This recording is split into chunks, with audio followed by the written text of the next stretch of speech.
The texture of this is surprisingly pleasing. I like it because it's like eating a sponge that somebody used to clean up chocolate milk and then left out for a while. Mm-hmm. Or just like a sponge.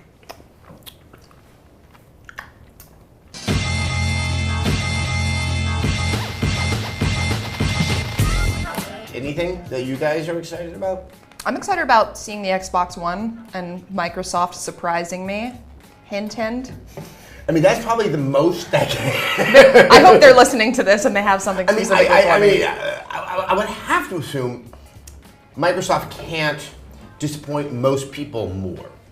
Like, they would really have to do something pretty untoward. Yeah. Like, I don't know, not just have DRM, but bring out a DRM mascot and have him dance on stage. And then accidentally... At least like then they'd be admitting something. His pants fall off or something, and everyone just sees his genitals, and it's really offensive. And it's like animal... What if they had a racist DRM mascot? Okay, that would be more. That would be pretty good. Like a Jar Jar Binks that's a DRM, like just like an Olympic mascot. Yeah, just really offensive. I mean, I think that I want to give Microsoft the benefit of the doubt and assume that they're really going to kill it at E3 just because they would really have to make a valiant effort to dig themselves a deeper hole. But it feels like they're one of those boyfriends that tries to do some really dramatic romantic thing that winds up just being a cruel prank about halfway through, and they have to work harder to kind of redeem themselves. Yeah. That being said, I'm excited to play both of these new machines. Yes. That's the coolest thing is we get new machines to play with. I think just getting to hold the controllers, because the PlayStation controller is the one I'm most interested in because I am not a fan of the PS3 controller. Yeah, same. Mainly because the weight's not there, it just feels too light, and those sticks just don't do what I want them to do. Yeah. And I don't think that they're ignorant of it, and even though they've kept the same fundamental shape, it even just looks from the photos that there's something more hefty. I hope so. I don't know if that's a common thing that people think, that they don't like the DualShock 3 controllers. I mean, I personally hate them, but I wasn't aware that it was like there was this whole hatred around them. There's a group of people who I'm one of them that prefer the Xbox, the fact that you don't have the sticks on the same axis. Yeah. I think my brain just tends to think that way. Other Same. people, they've grown up with the PlayStation controller. Yeah. And they want them, I mean, right there and lateral. I think where I am, but at the same time, after spending more time playing PS3 games than I had before, it's like I kind of got tired of it. I always like the lightness, I like the weight of it. Oh, you do? Yeah, I love that. I think that the 360 controller is way too heavy when it's got the battery pack in.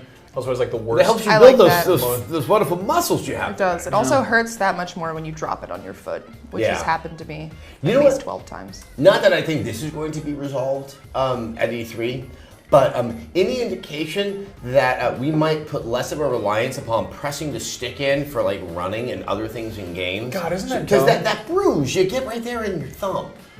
Yeah. I'm tired. Maybe I don't know. We'll see. Nothing that particular is going to be addressed. Yeah, I think there's probably bigger fish. Now, do you think that we're going to get price and date from the new consoles?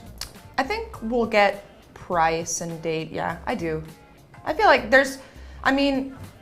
unless they wanted to announce it on their own accord, this is the last big gaming event before the things come out. Obviously PAX is going to be too late, And it's not a business event either. Yeah, it's not a business event. I don't know. I would imagine that we would get it for at least one of them. Maybe the PS4, since it was announced a little bit earlier. I can see that happening. Yeah. I can kind of picture it, and they're going to be like, oh, and there's also a bundle we're going to do for this. And then they do the weird, some other press conference, they're like, we're proud to announce the Assassin's Creed bundle or something, It's a white one. Maybe not this early. But. How much do you think we're going to hear the charming, it's a relatively new word, but release window?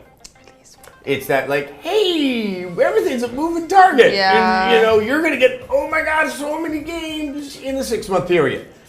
Probably a lot. Yeah. We'll probably hear that a lot, yeah. I'd rather hear that than hear about a lot of delays, I think that's always... Yeah, but you never can tell because the Wii U, they said that about the Wii U when that was at E3 last year. And then it was like, our launch window is a year, by the way. Speaking of the Wii U, I would really like to see some games from Nintendo. I feel like they've kind of been stringing us along here, and I feel like we gang up on them, and it's like I would love to see, a new game or two. And they said that we're probably going to see some of those games, and God damn it, I hope they have something to show off to make me excited about Nintendo again. I need them to not just show it off; they need to show it off playable. Like it's actually being made somewhere, and it's not like, hey, Wind Waker could look like this. Turbo Metroid. Turbo, yeah.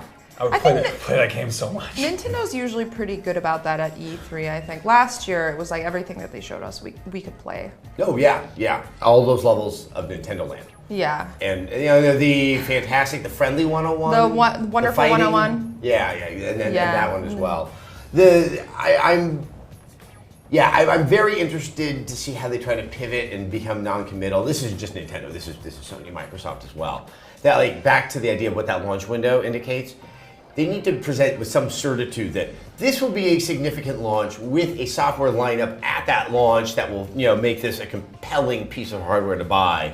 And not, hey, you can get this and you might be rewarded a little bit down the line, which, not just from Nintendo. This is something that tends to happen year to year. I'm more interested to see how much learning Sony and Microsoft may have from those launches that occurred a very, very long time ago. I hope Sony shows us the coolest game we've ever seen. I hope they get us really, really hyped up with like showing off Destiny, and then right afterwards they're like, good news everybody, Wonder Book HD, and then they show us the next generation of Wonder Books for like 10 minutes, and all of us are just be like clawing our faces and now off it's called screaming. Wonderful Books. Yes. and it's just, everyone's like, well, that's what it was.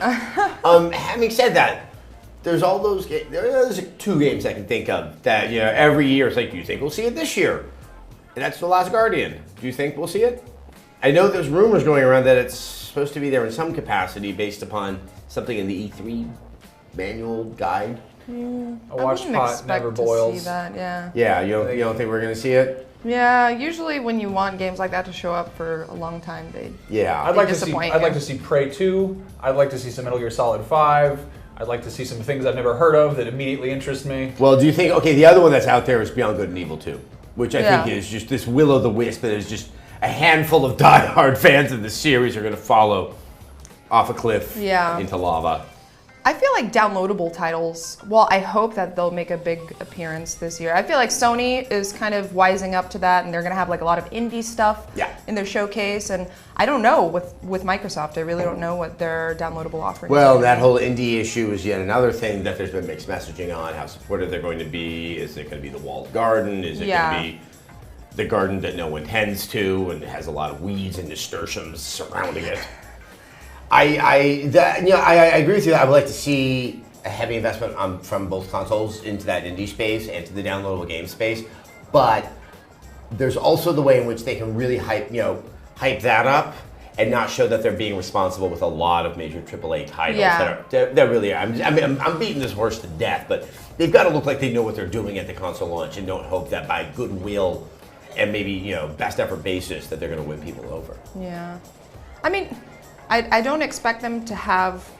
Well, that's the thing. Like, they claim that they have all these exclusives, and we don't know how big they are. They could be like first games from some unknown developer and or as I've something. said before, one of the things that happened when I was at G4 is we would call anything and everything exclusive because we probably wouldn't get that game demo with me in the shot. Yeah.